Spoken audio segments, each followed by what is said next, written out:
Yo, what's up everybody? Hold on to your hat. I'm headed up the river in Charger V-Mag and I'm looking for some crappie. I've been out catfishing earlier in the day on the Grand River, which is the headwaters of Hudson Lake, and you can see me catch this really nice blue catfish on another video on the Outdoors with Ole Pops channel.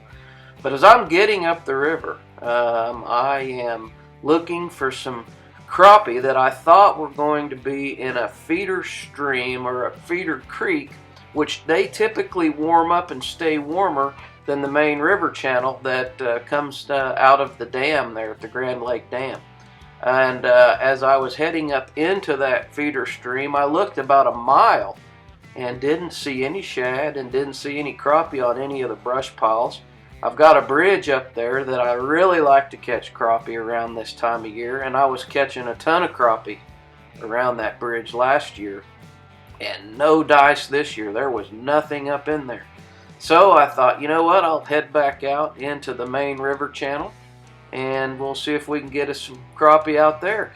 There was no current. They had been running current earlier in the day, but they had stopped generating below the dam. And I'm going to give you a tip here in a little bit about how to catch crappie in brush piles on the edges of the river channel when they stop running water.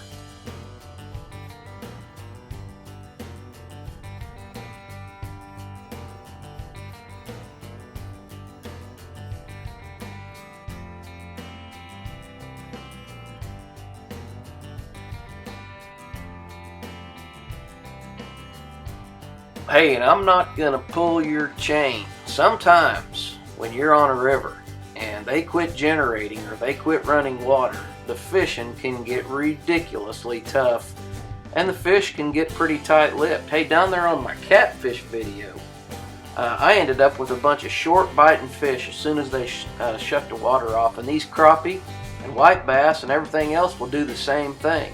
A lot of times these fish will get a lot more active when they're generating, and when they slow the water down or shut it off, they become very difficult to catch.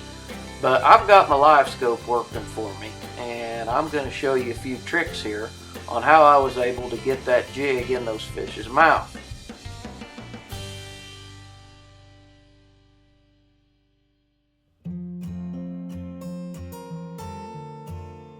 Now, first of all, a lot of you guys have never used Livescope, and I don't expect for you to understand how this works, but this is actually, in my opinion, it is an underwater sonar, and you can see the brush pile that I'm fishing right there. It's in about 18-20 foot of water, and it's on the drop-off, and you can see my jig and you can see my sinker above my crappie kicker.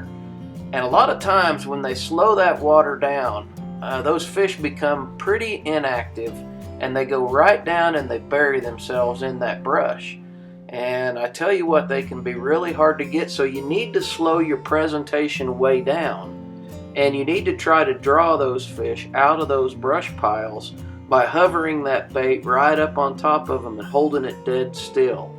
Sometimes those fish don't really want a whole lot of movement. They don't want a lot of twitching and jerking going on, and if you run a sinker on top of your crappie kicker, you can see where your jig is. Now there's a fish that swims up there, and because I have my Livescope on, that fish is going to swim up there and make a decision whether or not he wants to hit that bait. Now he barely touched it. I mean barely even pulled on the crappie kicker's tail, and of course that was a miss because he didn't inhale it. And that, again, that's another sign of the fish just not being super aggressive. Now I want you to notice how slow I'm moving my jig. I've just barely dropped it into the top of that tree, and I'm trying to draw those inactive crappie up out of there. And you can see that fish is just not very aggressive. He's going to swim up there and look at that, and again, he just barely pulled on it. So guys, a lot of times when you miss a fish, it's not your fault. It's a lot of times these fish did not really inhale it that deep. And when they don't inhale it, it's hard to get a hook in them. Now if you keep working at it and you keep paying attention to that Livescope, it's going to tell you where those fish are positioned at in that wood. And if you move around real slow, a lot of times you can find them. And if you keep working on them, believe it or not, sometimes when the boat sets on top of that pile for 15 or 20 minutes, those fish start becoming a little bit more comfortable with that boat being up on top of them in that still water, and you can coax them up out of there a little bit easier. Now here I've got a really inactive crappie laying right on the top of that log pile, and you can see he's going to start to ease his way up out of there. I've got a smelly smack on my crappie kicker, and when you're dealing with fish that aren't very active, products like that flea fly smelly smack that adds that shad scent can really help those fish make a decision when they're ready to feed. Now real slowly I'm bringing that up, and that crappie, he come right up off that pile, looked at that, smelled it, and hit it, and I wasn't able to get a hook in him. But I'm telling you, you just got to keep working and keep working, and eventually you're going to start picking them off.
Hey, what a fun day on the water. I encourage you to go over there and check out that catfishing video I did in the morning and the sun setting on the beautiful Grand River in northeast Oklahoma.